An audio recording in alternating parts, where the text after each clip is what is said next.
پوچھا ہے کہ کیا روحانیت ملنے میں اور ولایت ملنے میں کوئی فرق ہے؟ یہ تو انڈرسٹینڈیبل ہے کہ ہر ولی کو روحانیت ملی ہوئی ہوتی ہے، لیکن کیا ہر وہ انسان جس کو روحانیت عطا ہوئی ہوتی ہے ولی ہوتا ہے؟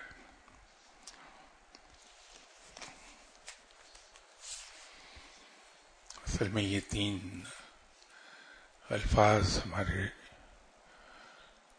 روزمرہ کی زبان ہے جب ہم روحانیت کے بارے میں بات کرتے ہیں۔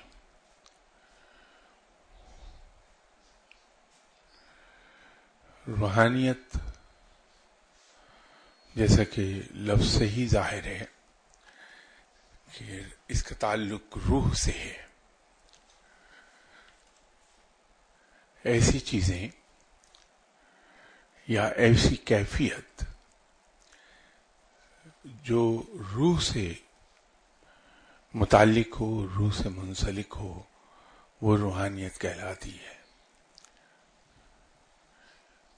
روحانیت اصل میں ایڈجیکٹو ہے اور روح ناؤن ہے اگر ہم گرامر کی زبان میں بات کریں۔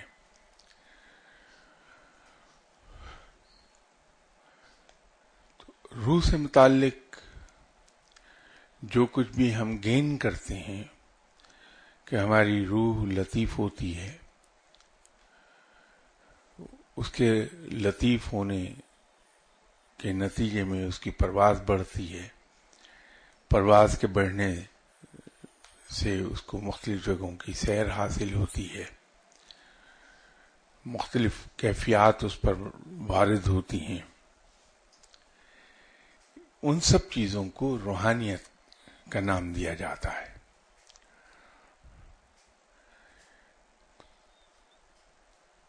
ولی اللہ یا ولی اس آدمی کو کہتے ہیں جو اپنی روحانیت جس کی روحانیت اتنی زیادہ بڑھ جائے، جو اللہ کی بندگی اس انداز میں کرے جو بالکل بے لوث اور اخلاص کے ساتھ ہو۔ اس بندگی کی قبولیت ہو اللہ تعالیٰ کے حضور، اور رب تعالیٰ اس کی بندگی سے خوش ہو کے اس کو اپنا قرب عطا فرما دے، اس کو اپنی دوستی عطا فرما دے، اس کو عرف عام میں ولی اللہ کہتے ہیں، اور عام استعمال میں اسے ولی کہا جاتا ہے۔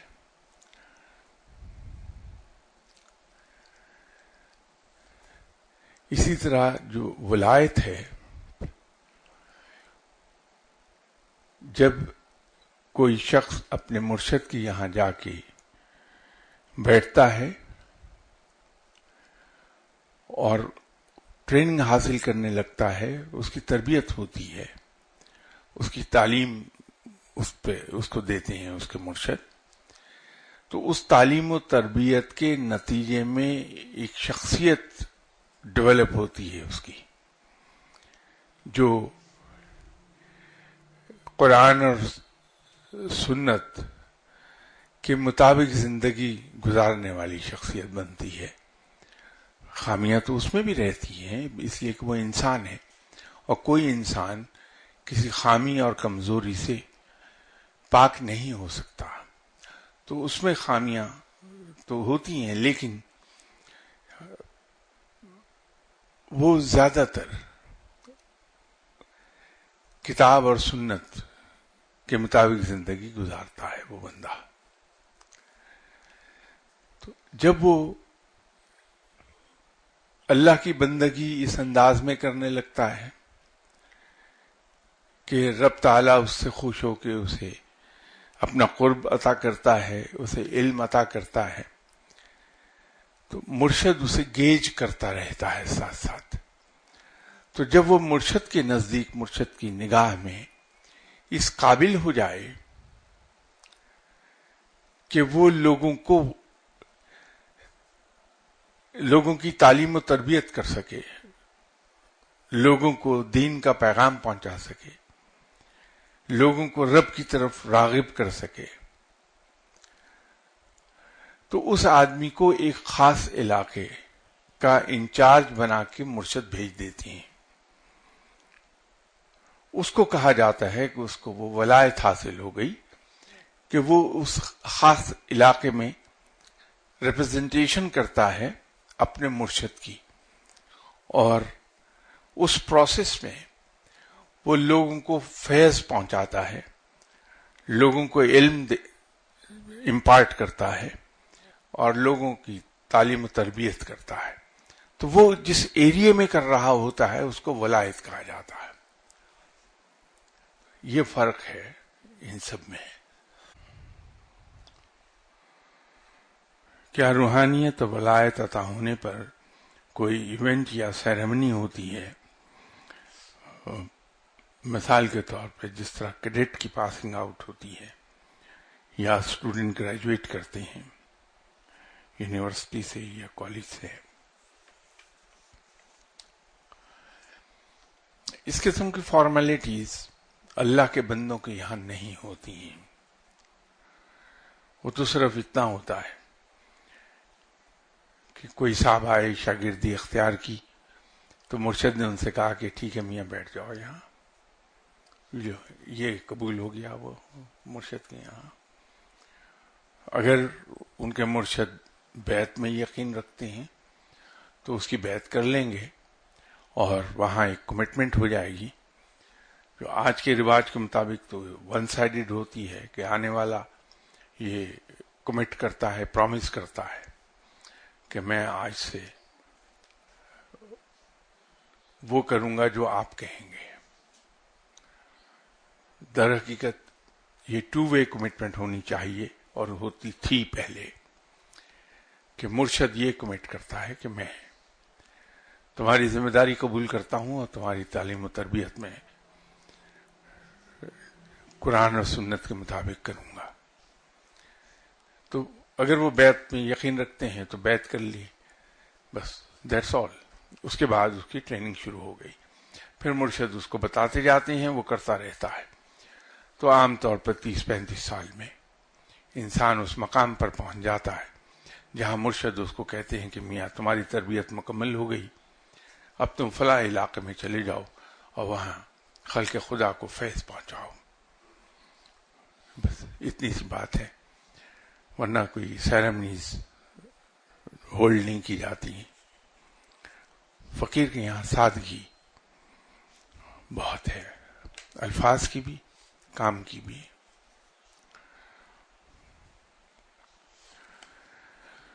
انہوں نے ایک اور سوال کیا ہے کہ آپ کے کچھ لیکچرز میں ریفریشر کورس کا ذکر ہے جو روحانیت یا ولایت کے ہائر لیول پر جانے سے پہلے ہوتے ہیں. اگر مناسب سمجھیں تو ان پر کچھ روشنی ڈال دیں، اور اگر مناسب سمجھیں تو یہ بھی ڈسکلوز کر دیں کہ آپ کتنے ریفریشر کورسز سے گزرے ہیں. اگر میں ان ریفریشر کورسز میں انسان کے ساتھ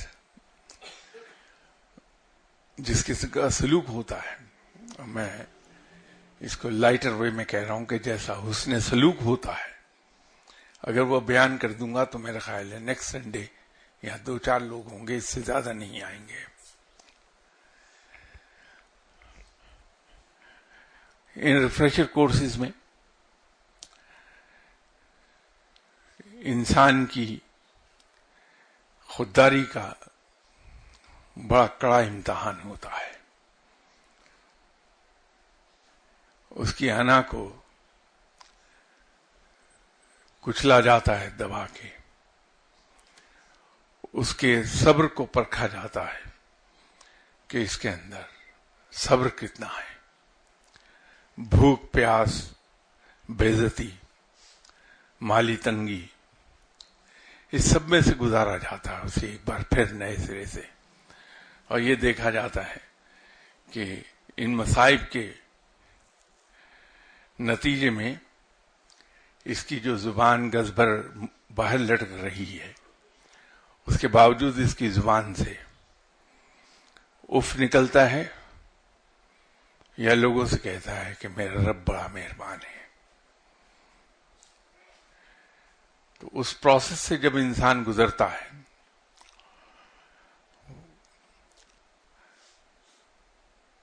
تو جہاں جہاں وقت گزرنے کے ساتھ ساتھ گرد جم گئی تھی وہ سب گرد اتر جاتی ہے انسان کی، اور جب اس کے مہر لگائی گئی تھی جس قسم کی شخصیت اس وقت تھا وہ ایک بار پھر ویسی ہی شخصیت بنتا ہے. تو یہ ریفریشر کورس اصل میں وہ ہوتے ہیں، اور عام طور پہ یہ جب روحانیت میں ایک بڑا جمپ آتا ہے تو اس سے پہلے کچھ عرصہ اسی پروسیس میں انسان گزرتا ہے.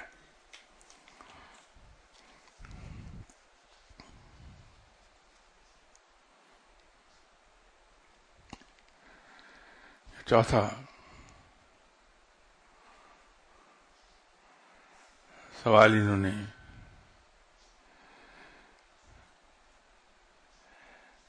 کیا کہ آپ نے اپنے لیکچر میں نفس کی 3 سٹیجز،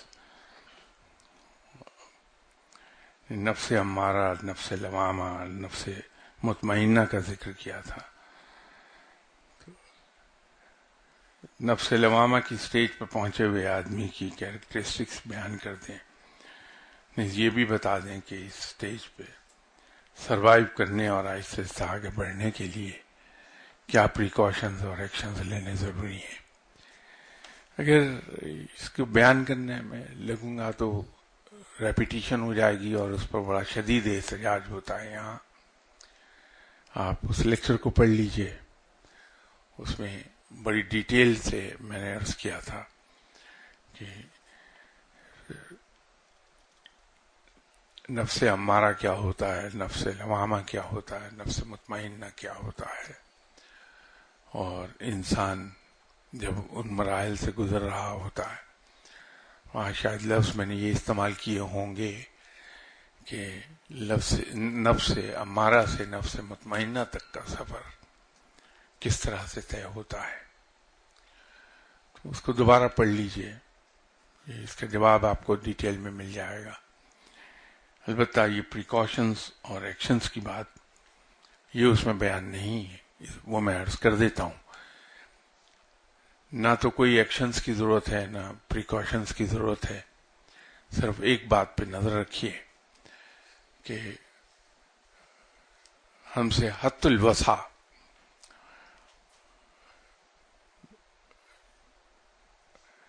یا اس حد تک جس حد تک ہیومنلی پاسبل ہے کوئی ایسی حرکت سرزد نہ ہو جو قرآن اور سنت سے مطابقت نہ رکھتی ہو. بس یہی پریکاشنز ہیں، یہی ایکشنز ہیں کہ کوشش یہ کرنی چاہیے کہ ہماری زبان سے نکلنے والے الفاظ اور ہمارے تمام اعمال وہ قرآن اور سنت کے مطابق ہوں جس حد تک بھی ہیومنلی پاسبل ہے، تو انسان بھٹکتا نہیں.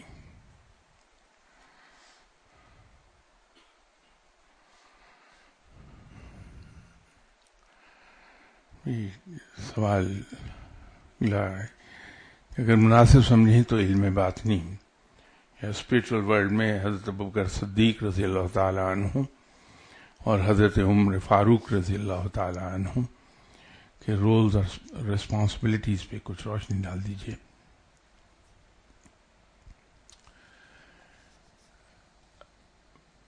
یہ دونوں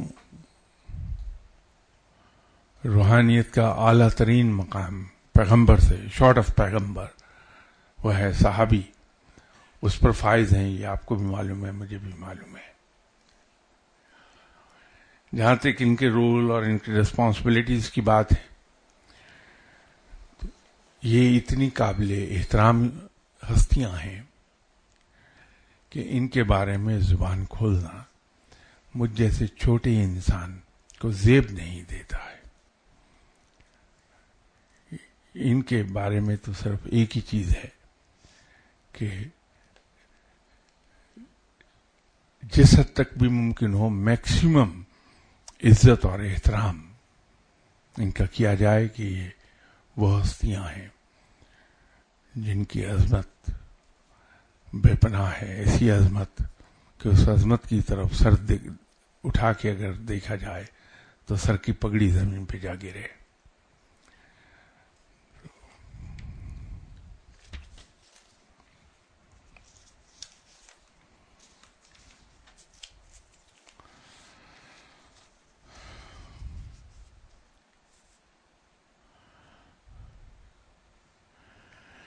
میں ایک بار پھر ایک درخواست کر رہا ہوں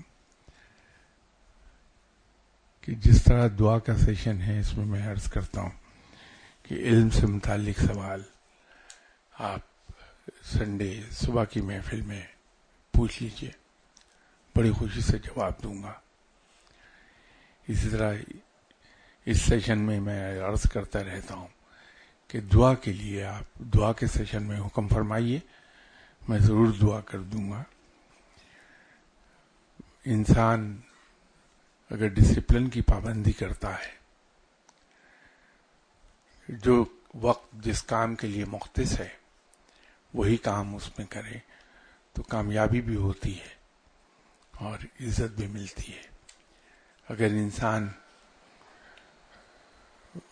کوئی بھی کام کسی وقت کر لے تو اس میں ناکامی ہوتی ہے، آگے نہیں بڑھ پاتا. تو یہ دعا کے معاملات پلیز دعا تک رکھ لیجئے، میں انتہائی مشکور ہوں گا.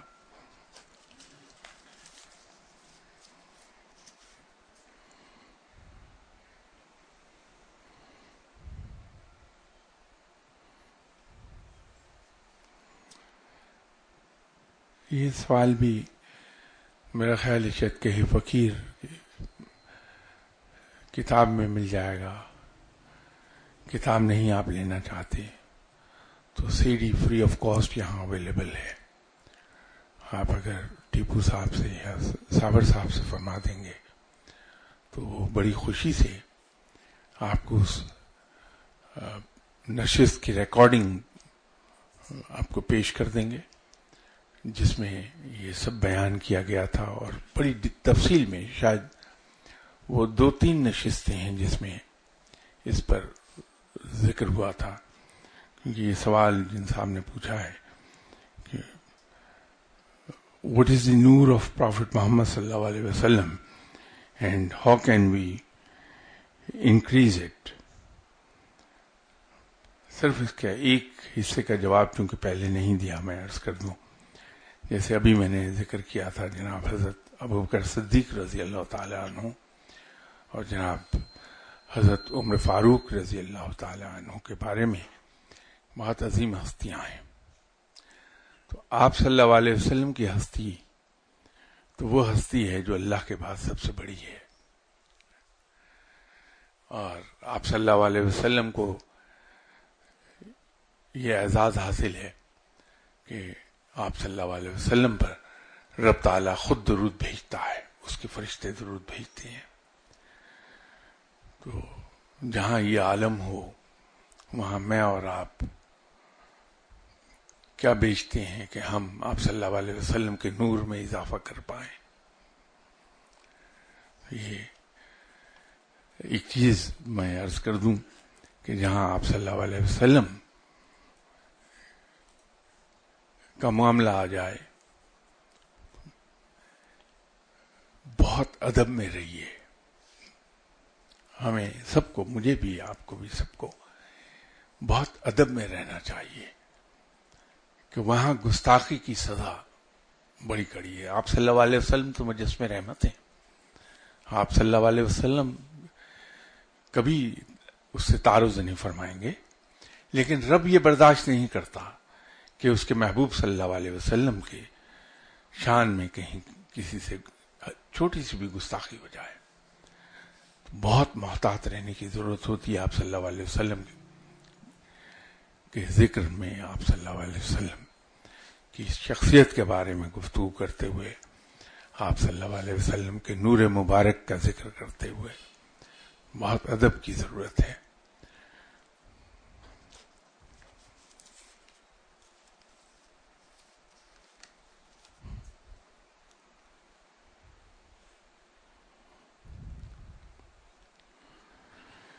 ان صاحب نے سوال پوچھا ہے کہ پہلا سوال یہ ہے کہ اگر مرشد یا شیخ سے مرید کے معاملے میں کوئی مس ہینڈلنگ ہو جائے تو اس کا کاؤنٹر یا اینٹیڈوٹ کس طرح کیا جائے.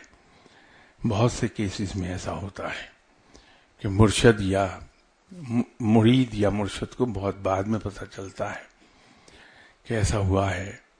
بعض دفعہ یہ مس ہینڈلنگ نہیں ہوتی بلکہ مرشد کی طرف سے ایک امتحان کی صورت ہوتی ہے اور مرید کو بعد میں پتہ چلتا ہے. لیکن کچھ کیسز میں واقعتاً مس ہینڈلنگ یا کوئی ایسی صورت پیدا ہو جاتی ہے جس کا مرید اور اس کی زندگی پر برا اثر پڑتا ہے. ایسی صورت میں کیا کرنا چاہیے؟ اللہ تعالیٰ کی طرف سے تکوینی طور پر کیا اس کا کاؤنٹر ہوتا ہے اور اس کو کیسے سمجھا جا سکتا ہے.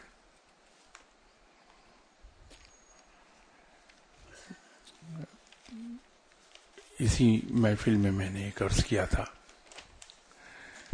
کہ اپنے مرشد کو انسان کے مقام پر رکھیے.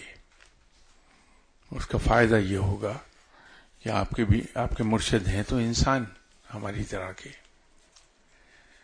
اور بحیثیت انسان کے ان سے غلطی کا امکان ہے. یہ اور بات ہے کہ ہمارے مقابلے میں صاحب علم سے بہت کم غلطی ہوگی، لیکن غلطی بہرحال امکان موجود ہے. تو جب ہم اپنے مرشد کو انسان سمجھتے ہیں تو اس سے ہونے والی غلطی اور یا اس کے پاؤں اگر کہیں پھسلے تو اس سے ہمیں دکھ نہیں پہنچتا. اگر ہم اپنے مرشد کو انسان کے مقام سے بلند کر دیں ذہنی طور پر، تو پھر جب بھی کبھی ہمارے مرشد صاحب سے کوئی غلطی ہو جائے گی تو ہمیں بے پناہ دکھ پہنچے گا. تو پہلی بات تو یہ ہے کہ اپنے مرشد صاحب کو آپ انسان ہی سمجھیے اور یہ توقع رکھیے کہ ہر انسان کی طرح ان سے بھی کہیں غلطی ہو سکتی ہے. البتہ ادب اور احترام کا تقاضا یہ ہے کہ جس طرح خود ہم سے کوئی غلطی ہو جائے تو ہم اپنے آپ کو سزا نہیں دیتے، آئندہ کے لیے محتاط ہو جاتے ہیں. تو بڑے مناسب طریقے سے اپنے مرشد صاحب کو یہ بتا دیجئے کہ فلاں جگہ غلطی ہوئی تو اس کو کریکٹ کر لیں گے. صاحب علم اس معاملے میں بہت کھلے دل کے ہوتے ہیں کہ اگر ان سے غلطی ہو جائے اور اس کا کوئی احساس دلا دے تو نہ صرف اس غلطی کو فوراً کریکٹ کر لیتے ہیں، آئندہ کے لیے محتاط ہوتے ہیں، بلکہ کوشش یہ کرتے ہیں کہ اس غلطی کا مداوع کر دیا جائے. تو آپ کو اپنے مرشد صاحب کو بڑے مناسب الفاظ میں کہہ دینا چاہیے کہ فلاں جگہ یہ غلطی ہو گئی تھی، معاملات درست ہو جائیں گے. سامنے دوسرا سوال پوچھا کہ اس دنیا میں مسلمان دینی اور دنیاوی معاملات میں درجہ بدرجہ ہیں، یعنی کچھ تو وہ ہیں جنہوں نے راہ سلوک باقاعدہ کسی شیخ طریقت کی زیر نگرانی طے کیا ہے اور انہیں خاص دینی اور روحانی درجہ حاصل ہے. کچھ وہ ہیں جن کا سلوک ناتمام ہے. کچھ علماء ظاہر ہیں جو سلوک باطنی طے نہیں کرتے، صرف علم ظاہر ہی پر اکتفا کیے ہوئے ہیں. کچھ عام بظاہر دیندار اور نمازی مسلمان اور کچھ بے عمل مسلمان. اب محبت الہی تو پر ہر مسلمان میں موجود ہے اور وہ اس محبت کے تقاضے پر عمل بھی کرنا چاہتا ہے، مگر ہمت اور صلاحیت جدا جدا ہے. کچھ تو اپنی بلند ہمت سے کام لے کر دنیا میں ہی یہ مرتبہ حاصل کر لیتے ہیں، مگر کچھ دنیا میں حاصل نہیں کر سکتے۔ اب سوال یہ ہے کہ جو لوگ دنیا میں محروم رہ گئے ہیں اور دنیا انہیں بطور ولی نہیں جانتی، جبکہ شدت محبت بھی ہے، تو کیا وہ آخرت میں بھی وہ درجہ حاصل نہیں کر سکیں گے؟ کہ کیا دنیا اور آخرت کے معاملات اس معاملے میں کو ریلیٹڈ ہوں گے، یا وہاں کسی اور طریقے اور ضابطے کو بھی عمل دخل ہوگا؟ کیا at the end of the day کیا ہوگا؟ اس کی ظاہری صورت کیا دنیا میں دیکھ کر فیصلہ کیا جا سکتا ہے؟ اصل میں آپ کا سوال اتنا لمبا ہے، اور خاص طور پہ ایک ان پڑھ اور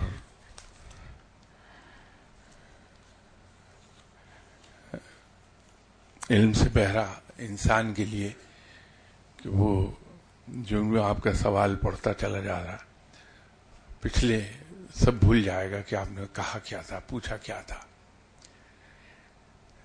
کوشش اس لیے صاحب علم لوگ یہ کرتے ہیں کہ ان کا سوال ایک جملے سے آگے نہ بڑھنے پائے، اور اگر مجبوری ہو جائے تو میکسیمم 2 جملے، تاکہ جو سوال سن رہا ہے اس کا ذہن کلیئر رہے اور سوال کا جواب وہ بھرپور طریقے پر دے دے۔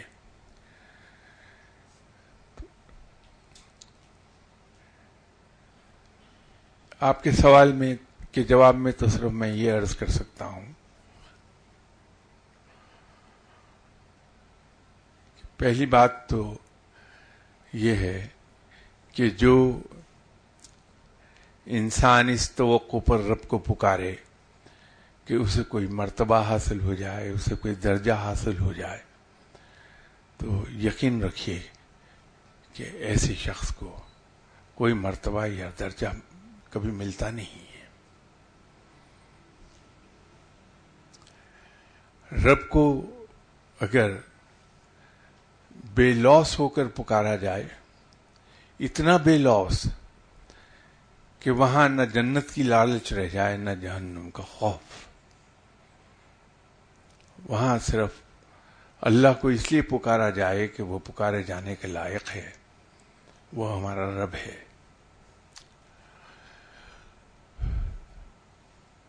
تو سب کچھ مل جاتا ہے خود ہی۔ کسی انسان میں کتنی ہمت ہے، کتنی سکت ہے، اس سے رب خوب واقف ہے۔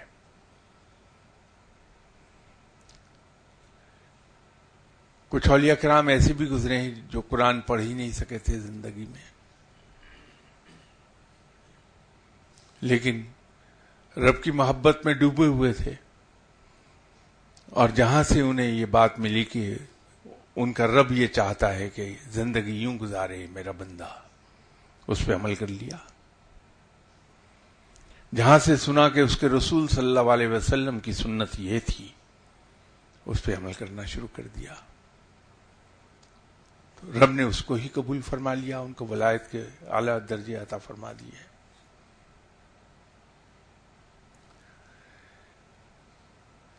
رب زبان سے نکلے ہوئے الفاظ کو نہیں دیکھتا، رب تو اس جذبے کو دیکھتا ہے جس جذبے سے وہ الفاظ کہے گئے ہیں۔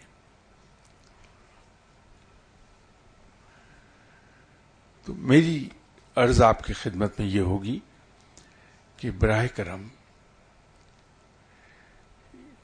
اس ذہنی کیفیت سے نکلیے کہ مجھے کیا ملا کیا نہیں ملا، مجھے کس مرتبہ پر پہنچنا ہے، مجھے ولی اللہ بننا ہے، مجھے قلندر بننا ہے، مجھے سالک بننا ہے، مجھے مجذوب بننا ہے۔ یہ بے معنی چیزیں ہیں۔ صرف اور صرف اپنے رب کو پکاریے، اس لیے کہ وہ آپ کا رب ہے۔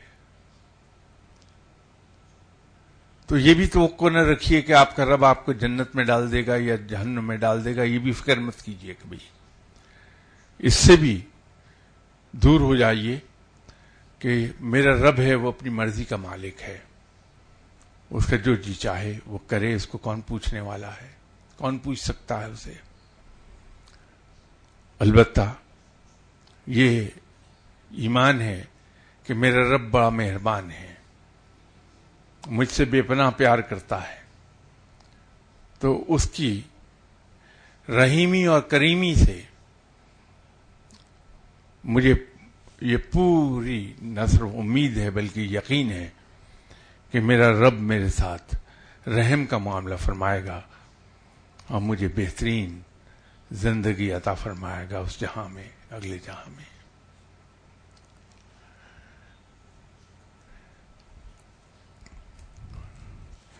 تو اگر اس طرح سے ہم رہے تو بہت کچھ مل جائے گا، اور اگر مرتبے اور درجے پر نظر رہی تو کچھ نہیں ملے گا.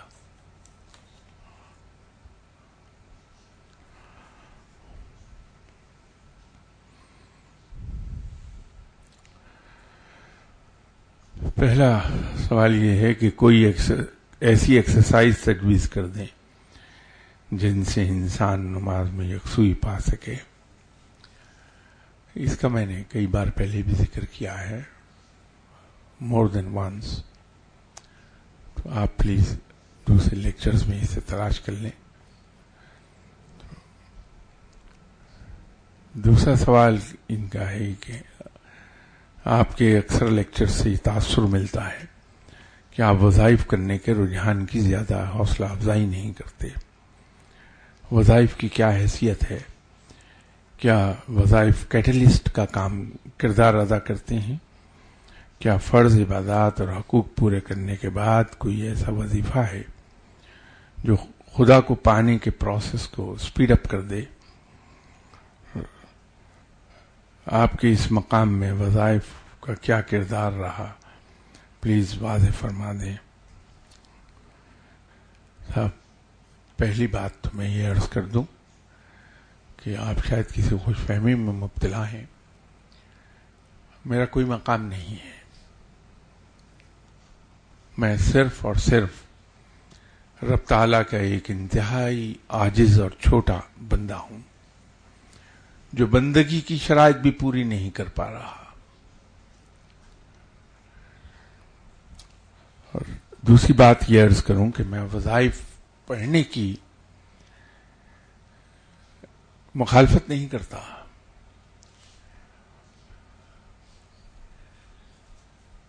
میں صرف ایک بات کہتا ہوں کہ وظائف پڑھے جائیں صرف اور صرف ذکر الہی کے طور پر، صرف اور صرف رب کو پکارنے کے لیے. یہ جو اس کے ساتھ ہم ایک سٹرنگ اٹیچ کر دیتے ہیں کہ دنیاوی مقاصد کا حصول یا ولایت یا روحانیت، میں اس کی حوصلہ افزائی نہیں کرتا اس بات کی، بلکہ اس کے مخالفت کرتا ہوں اس بات کی کہ وظائف ضرور پڑھیے آپ، لیکن صرف ایک نیت کے ساتھ کہ ان وظائف کے ذریعے ہم اپنے رب کو پکار رہے ہیں، اپنے رب کو یاد کر رہے ہیں. اس سے آگے کوئی مقصد نہیں. تو بہت ہی مبارک چیز ہیں وظائف، ضرور پڑھیے، لیکن جب سٹرنگز اٹیچ ہو جائیں گی تو اس میں ہماری لالچ دخل ہو گئی. پھر ہم رب کو نہیں پکار رہے، ہم اس کے ساتھ ایک تجارتی معاہدہ کر رہے ہیں. It's a commercial deal. میں اس کی مخالفت کرتا ہوں. رہ گئی یہ بات کہ حقوق اللہ پوری طرح ادا کرنے کے بعد اور حقوق العباد پوری طرح ادا کرنے کے بعد کوئی ایسا وظیفہ بتا دیا جائے جس سے آپ کے ولی اللہ ہونے کا پروسیس سپیڈ اپ ہو جائے. میرے خیال میں کوئی ایسا خوش نصیب جو حقوق اللہ بھی پوری طرح ادا کر لے اور حقوق العباد بھی پوری طرح ادا کر لے، وہ تو ولی اللہ ہو گیا خود ہی، کیونکہ اس مقام کو پہنچتے پہنچتے اتنی ریاضت کر لے گا اور حقوق العباد پوری طرح ادا کرنے کے لیے تو ایک بہت بڑی قوت چاہیے ہوگی اسے، اور وہ قوت ہے خوف خدا کی۔ دو چیزیں جب اکٹھی ہوں گی تو تبھی انسان پوری طرح حقوق العباد ادا کر پائے گا۔ ایک رب سے محبت، رب سے عشق، اور دوسرا یہ خوف کہ میں جس سے محبت کرتا ہوں اگر میں اس کی کوئی بات نہیں مانتا تو وہ ناراض ہو جائے گا، یہ خوف۔ تو یہ دو چیزیں جب تک اکٹھی نہیں ہوں گی ایک ہی جگہ تو انسان حقوق العباد 100% ادا نہیں کر پاتا۔ یا ایک صورت یہ ہو سکتی ہے کہ آپ صلی اللہ علیہ وسلم سے اس درجے کی محبت انسان کر رہا ہو کہ آپ صلی اللہ علیہ وسلم سے سرزد ہونے والے چھوٹے سے چھوٹے فعل کو فالو کرے۔ تو جب عشق رسول صلی اللہ علیہ وسلم میں اس درجے پر چلا جائے گا انسان تو پھر کسی چیز کی ضرورت ہی نہیں ہے کہ آپ صلی اللہ علیہ وسلم انسان کا ہاتھ پکڑ کے خود رب کی دہلیز پہ بٹھا دیں گے۔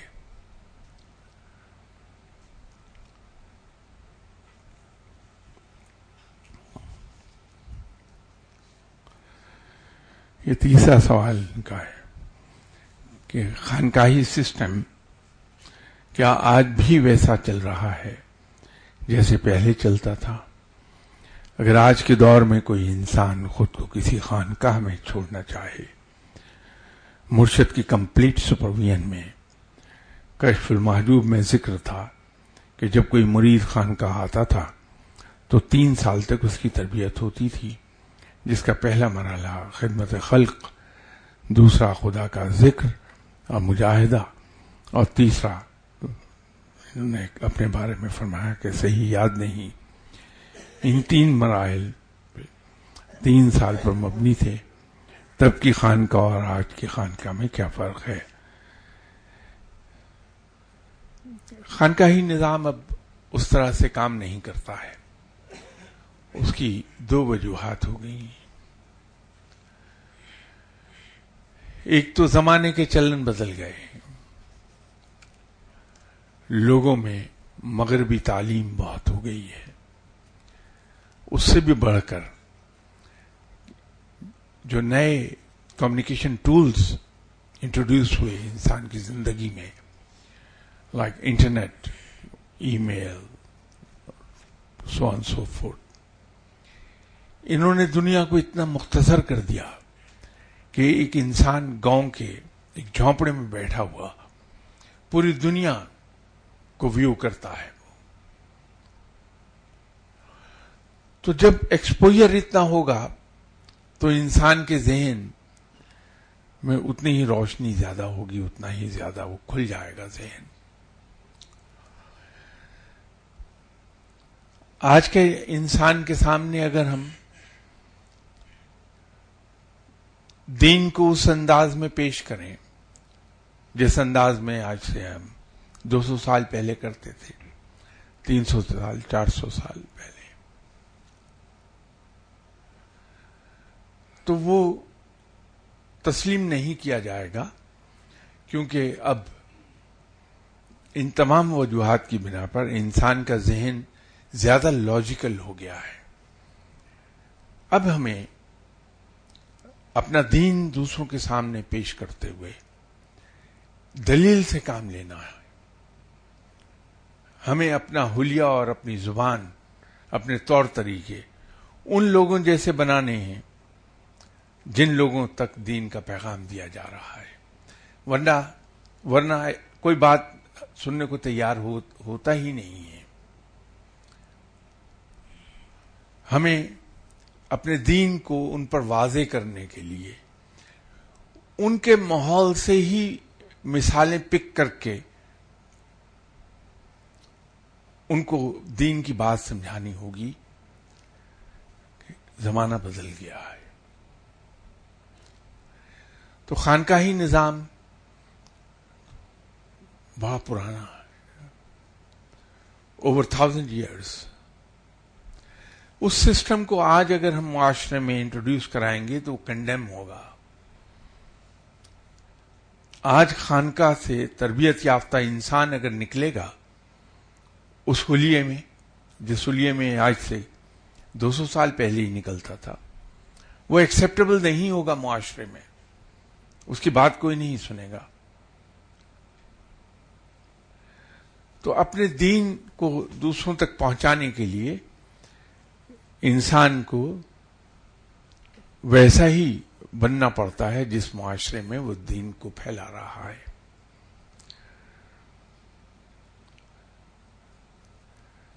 اللہ تعالیٰ نے بھی جو پیغمبر بھیجے وہ جن قوموں تک پیغام پہنچانا مقصود تھا انہی قوموں میں سے پیدا کیے ہیں پیغمبر, تاکہ انہی جیسے ہوں, انہی کی زبان بولیں, انہی کی عادات و اطوار جیسے اسی معاشرے کے لوگ ہوں, تاکہ وہ معاشرہ ان کی بات سن لے.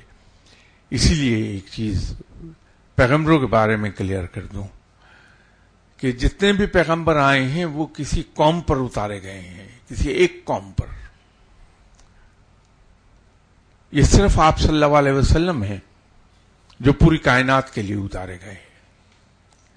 باقی سب پیغمبروں کا جہاں بھی قرآن میں ذکر آیا ہے وہاں یہ کلیئر کر دیا گیا کہ یہ فلاں قوم پر اتارے گئے تھے.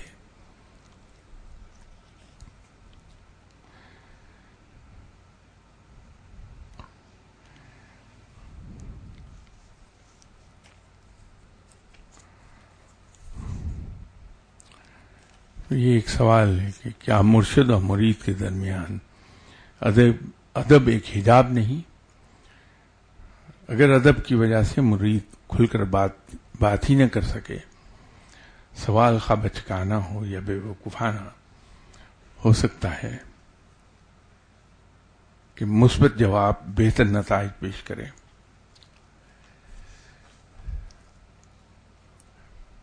ادب حجاب نہیں ہے.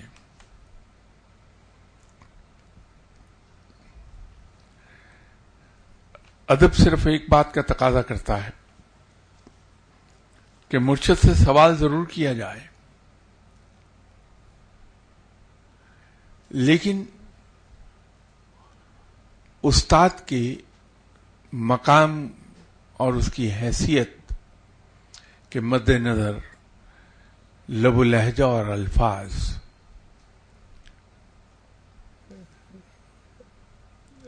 ایک علیحدہ رنگ لیے ہوئے ہوں.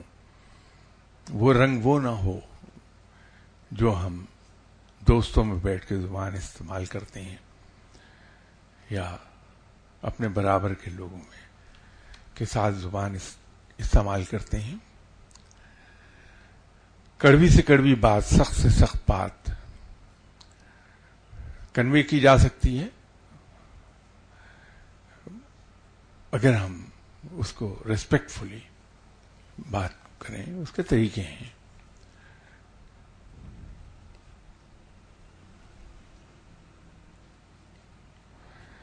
ان کا اگلا سوال یہ ہے کہ انسان کے ہاتھ میں کوئی ایسا پیرامیٹر کیسے آ سکتا ہے جس سے وہ جان سکے کہ جو وہ کر رہا ہے, جو وہ سوچ رہا ہے, ٹھیک ہے, اس کا عمل بارگاہ الہی میں قبول ہو رہا ہے یا نہیں, یا سمپلی اس کی خدا کی نظر میں کیا اوقات ہے.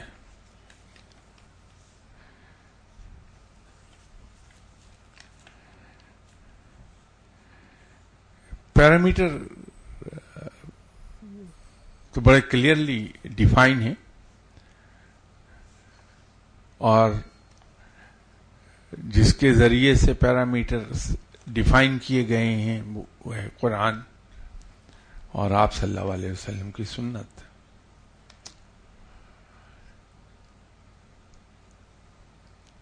ہم سب کو ازبر ہیں. دوسری بات ہے کہ شاید آپ یارڈ سٹک کہنا چاہ رہے ہیں، تو یارڈ سٹک بھی وہی ہے کہ اگر ہمارے اعمال کتاب اور سنت کے مطابق ہیں، اس معیار پر اترتے ہیں، تو وہ اللہ کے حضور مقبول ہوں گے. اور اگر اس معیار پر پورے نہیں اترتے تو پھر ہمیں کوشش کرنی چاہیے کہ ہم اپنے اعمال کو قرآن اور سنت کے مطابق ڈھال لیں.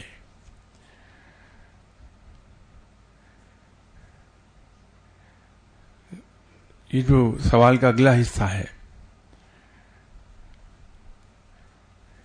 کہ اس کا عمل بارگاہ الہی میں قبول ہو رہا ہے یا نہیں، یا سمپلی اس کی خدا کی نظر میں کیا اوقات ہے. بہت آسان ہے. ہمارا کوئی ملازم یا ماتحت اگر کام کو اس طریقے سے کرتا ہے جس طریقے سے ہم نے اسے بتایا ہے، یا ہم نے اس کو ایس او پی بنا کے دی ہے، تو اسے یہ فکر کرنے کی ضرورت ہی نہیں ہے کہ اس کے باس کو اس کا کام پسند آ رہا ہے یا نہیں پسند آ رہا ہے، اس لیے کہ اس کا تو عمل باس ہی کے بنائے ہوئے معیار کے مطابق ہے، اسی کی سیٹ کی ہوئی ایس او پی کے مطابق ہے. تو خوش رہے گا کہ کام میری مرضی کے مطابق چل رہا ہے. تو پھر یہ فکر کرنا کہ کام میرے باس کو پسند آ رہا ہے یا نہیں آ رہا ہے، وہ تو ضرورت نہیں پڑتی ہے. وہ بہت پرانی بات ہے. نئی گورنمنٹ میں نے جوائن کی تھی، تو اپنے باس کہ چونکہ خاصا میں قریب تھا تو بعض کا تو ایسی باتیں بھی پوچھ لیتا تھا جو باس سے پوچھی نہیں جا سکتی. تو ایک دن میں نے اپنے باس سے پوچھا کہ so I hope you are satisfied with my work. تو جواب کیا آیا؟ If I were not satisfied you would not been here. Very simple. تو بات یہ ہے کہ اگر ہم رب کے بتائے ہوئے معیار کے مطابق چل رہے ہیں، اس کے حکم کے مطابق سارے کام سر انجام دے رہے ہیں، اس کے محبوب صلی اللہ علیہ وسلم کی سنت کی پیروی کر رہے ہیں، تو ہمارے اعمال اللہ کے یہاں مقبول ہو جائیں گے. اس کی فکر کی ضرورت ہی نہیں ہے. باقی بہت سے سوالات ہیں، یہ انشاءاللہ بشرط زندگی اگلی اتوار آپ کی خدمت میں حاضر ہو کے جواب پیش کرنے کی کوشش کروں گا. اس وقت تک کے لیے اجازت دیجیے. السلام علیکم.